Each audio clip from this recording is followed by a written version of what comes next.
मुल्क की मुतअद्दिद रियासतों में लोन का फ्लॉप शो। एनजीओज के जरिए अक़लियती कर्जा देने का काम ठप। दिल्ली समेत तकरीबन 10 राज्यों में इस्तेफादा करने की शरह सिफर है। मरकजी बॉडी राज्यों के सर ठेकड़ा फोड़ रही है। 2016 से लेकर सितंबर 2018 तक की एक रिपोर्ट के मुताबिक दिल्ली में मुसलसल 3 सालों तक एनजीओज के जरिए कोई कर्ज नहीं दिया गया। इस दरमियान सिर्फ 25 लाख रुपए के टर्म लोन जारी किए गए, जिसमें 17 कर्ज दहिंदगान ने इस्तेफादा किया है।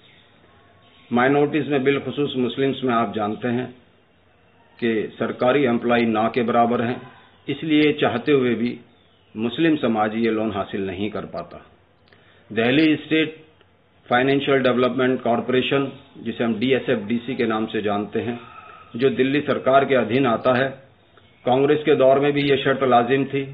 50,000 जैसे मामूली लोन पर भी आपको सरकारी गारंटर की जरूरत पड़ती थी, लेकिन हमने इस शर्त को खत्म किया। तो मैं ये बताना चाहूँगा कि हमारी पॉलिसी के हिसाब से कहीं पे कोई रेस्ट्रिक्शन नहीं है।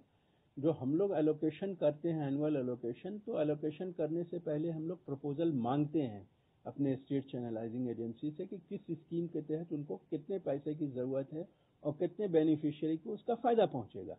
इस लिहाज से जो प्रपोजल आता है उसको हम लोग फिर देखते हैं, उनके कंजम्पशन पैटर्न वगैरह को देखते हुए एलोकेशन की जाती है।